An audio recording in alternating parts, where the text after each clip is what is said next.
Aš realiai grįžtu po mėnesio laiko ir šį video nebus justo, nes kažkaip nusprendžiau vienas pafilmuoti. Tai kas šiaip mes mėnesį nefilmavom, bet dabar planuoju biškį daugiau pafilmuoti. Tai ką aš per tą mėnesį, šiaip man kas buvo 2 savaitės, aš negalėjau žaisti Branklo, nes man buvo užlokintas kažkodėl, nežinau tiesiog. Tai aš kiek galėjau pasiekiau Diamond 2, tada, šiaip ir daugiau nieko. Ir kas atsirado, tai trio showdownas, toliau atsirado naujas brawleris, tai yra, aš ant jo realiai netaupiau, tai yra Phoenix, nežinau, tart. Ir atsiras už 4 dienų Lumė.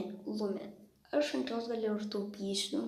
Tai va, ir šį video mes darysim tokį. Negalim pamatyti Phoenix. Šito žaidėjo, tik pamatym šitą žaidėją, baigės video. Tai, ką žinau, galim pradėti. Ir aš galvoju, gal pažaisiu ant tokių biškį, ant 20 renklų.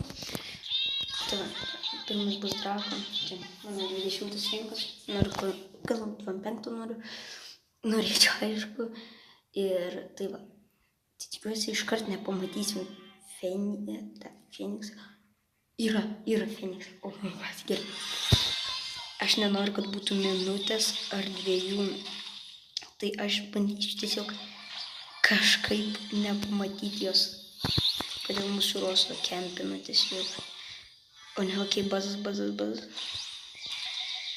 Tai čia bazai. Bazas, gerai, išvijom bazą. Aš nežinau, kempinti, nes aš tikrai nenoriu iškart pamatyti. Nužudė Phoenix. Viskas. Gerai, viso gero, baigės video.